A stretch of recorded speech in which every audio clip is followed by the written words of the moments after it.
The Bill Shakespeare Project presents This Week in Shakespeare for the week ending Monday, February 18th, 2019. Hola, Bardophiles. I'm Bill, and welcome to the 228th episode of This Week in Shakespeare, a video release brought to you by the Bill Shakespeare Project. This has been our weekly opportunity to let you know about the latest and greatest in Willie Shakespeare headlines coming at you every Tuesday, because Tuesday is, well, Newsday.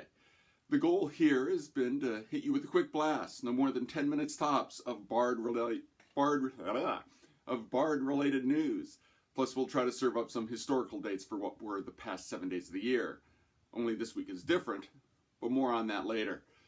So this week's news stories included: Broadway World ran the announcement by Seattle Shakespeare Company of their 2019 summer season, including Twelfth Night and Romeo and Juliet.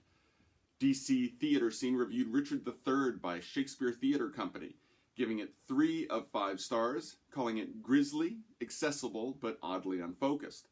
DC Metro Theater Arts also reviewed the production in our nation's capital, calling it striking and its protagonist a memorable one. The Washington Post also reviewed the production, running through March 10th, saying that this will stick with you for days and weeks after you've seen it. The Washington City paper also reviewed it, saying that it only comes to life near the end. The Metro Weekly also reviewed it, raving with a 5 of 5 star review, calling it fantastically devious and delightfully fun. And Broadway World reviewed it too, calling it a dark and fascinating journey, but not for the faint of heart.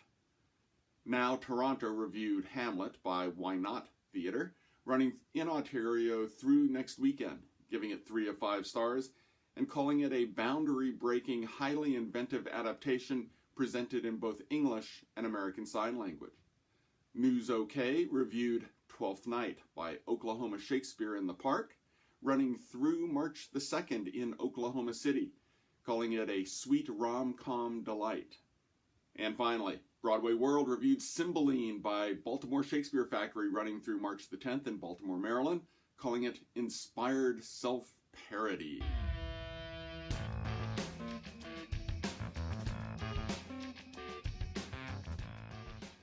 Now let's take a look back on the last 7 days and how they relate to Shakespearean history, both his and the... Only this week, we're eschewing the past and putting it to bed, with just a bit of a talk about the future. This, folks, is the last This Week in Shakespeare video, at least for a while.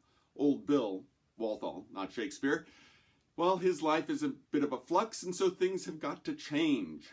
Twitter will become the venue to find these Shakespeare-based news stories. Facebook will become the venue for Shakespeare history. And after I do a couple of wrap-up videos regarding As You Like It, the production that I've been directing, currently running at the Camarillo Skyway Playhouse in Camarillo, California, through March the 10th, a production, by the way, I am very, very proud of and would love for all of you to see. But after I do a couple of videos wrapping that up, and what kind of production it's been, the blog has been kind of a production diary for the show. Said blog will go on a hiatus. I'm not sure what it will evolve into, but it'll still exist, as will I. What will I be doing? Well, I just started a new job as a part-time instructor for an online college, so there's that. I'm still pursuing, more actively than ever, an acting career. I guess you can call that old Bill's midlife crisis. So as far as this video is concerned, that was your Week in Shakespeare, brought to you by the Bill Shakespeare Project. If you've enjoyed these news reviews, that's gratifying.